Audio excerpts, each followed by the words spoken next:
Walaqad darabna lin-nasi fi hadzal qur'ani min kulli mathal la'allahum yatadhakkarun, kata Allah. Dan sungguh kami telah membuat untuk manusia di dalam Al-Quran ini, apa yang kami buat? Min kulli mathal, segala macam perumpamaan. Apa gunanya? La'allahum yatadhakkarun, agar mereka mengambil pelajaran untuk hidup mereka, mengubah langkah hidup menuju yang lebih baik. Kami buat perumpamaan, kata Allah. Perumpamaan itu sebenarnya mudah mereka cerna, mudah mereka pahami. Kenapa? Biasanya itu rahmati Allah berkaitan dengan yang ada dalam kehidupan kita, mudah dicerna. Kita pahami di kata mudah dicerna ini dari redaksi ayat darabna. Walaqad darabna linnas.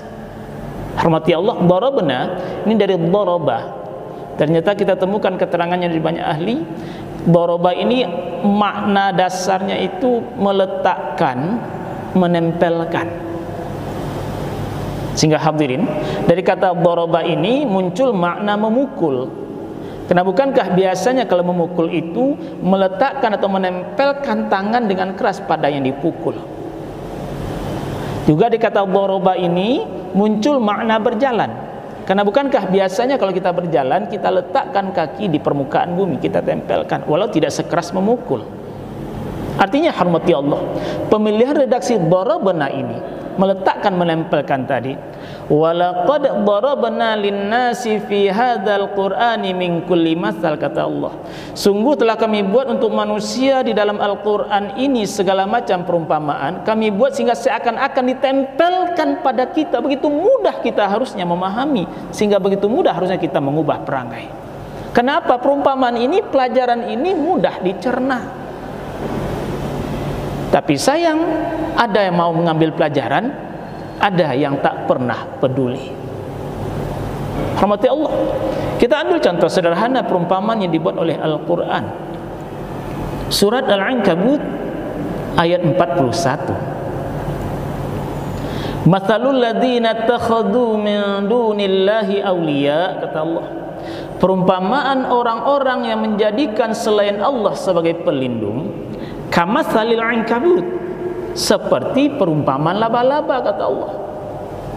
Menjadikan selain Allah sebagai pelindung seperti laba-laba, kata Allah. Bagaimana sang laba-laba? Ittakhadat baitah, dia buat sarang. Bukankah hadirin biasanya sarang ini untuk hewan sebagai tempat berlindung? Bagi kita rumah itu tempat berlindung. Berlindung tidak hanya dari panas hujan cuaca, rahmati Allah, tapi juga berlindung dari dilihat orang saat kita dalam kondisi tak ingin dilihat orang. Itu diantara fungsi rumah, tempat berlindung. Bukankah ada masanya kita di rumah dalam kondisi yang kita tidak ingin dilihat orang? Rumah melindungi kita. Sehingga apa? Tamu itu dalam surat An-Nur itu disuruh minta izin dulu sebelum masuk rumah. Bukan langsung sembarangan masuk, minta izin dulu, salam dulu. Kalau diizinkan baru masuk. Kenapa? Bisa saja penghuni rumah dalam keadaan dia tidak ingin dilihat kondisinya. Ini diantara fungsi rumah. Bukankah hadirin pelajaran ini sering kita dengar? Bahkan sebagian orang menganggap ini sepele, begitu sepele tak lagi dipakai. Padahal di sini diantara bagaimana kita membina hubungan dengan orang lain. Ittakhadat baitah, dia membuat sarang, sang laba-laba ini, sarang untuk tempat berlindung. Wa inna auhanal buyut la baitul ankabut.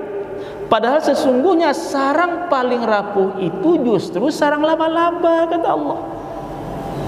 Artinya yang menjadikan selain Allah sebagai pelindung, dia menyangka dia mendapat perlindungan, sebenarnya dia sedang berlindung di balik sesuatu yang rapuh, seperti laba-laba yang membuat sarang. Sarang laba-laba itu sarang paling rapuh.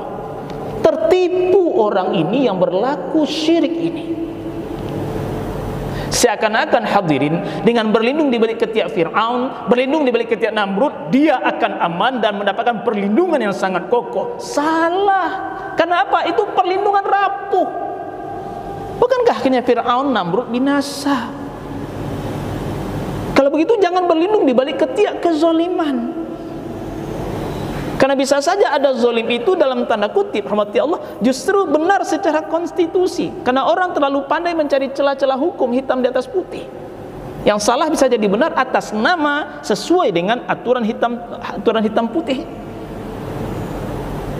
Jangan terlalu berlindung, kenapa? Sama dengan laba-laba, kata Allah, berlindung di balik yang rapuh. Begitu juga hadirin, bukankah ada orang yang berlindung di balik jimat-jimat?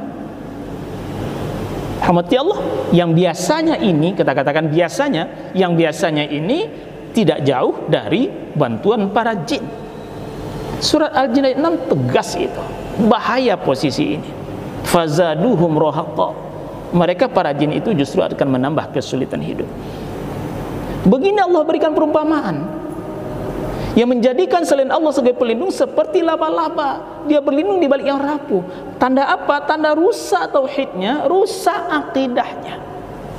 Akibat rusak tauhidnya, akibat rusak akidahnya, maka dia akan digiring pada sikap tak peduli dengan aturan, tak peduli dengan hukum. Apalagi hadirin bila kita simak karakter lebih jauh dari laba-laba, Al-Ankabut. Walaupun teks ayat menyatakan sarangnya sarang paling rapuh, coba kita lihat. Nyamuk bila terjebak dalam sarang laba-laba sulit keluar. Bahkan ujung-ujungnya akan dimakan oleh sang laba-laba. Telurnya yang banyak menetas saling berdesakan sehingga dapat saling menghancurkan. Yang penting saya yang menetas. Tak peduli untuk menetas ini, telur lain harus hancur oleh saya, walau telur itu berasal dari satu tempat peranakan dengan saya. Bahkan hadirin pernah dilihat salah satu film tentang laba-laba, film pendidikan tentang ini, terlihat bagaimana untuk besarnya sang anak akan memangsa induknya. Begini laba-laba. Bagi laba-laba ini sunnatullahnya, tidak ada yang salah. Tapi yang berbahaya adalah ketika kita manusia yang meniru perangai ini.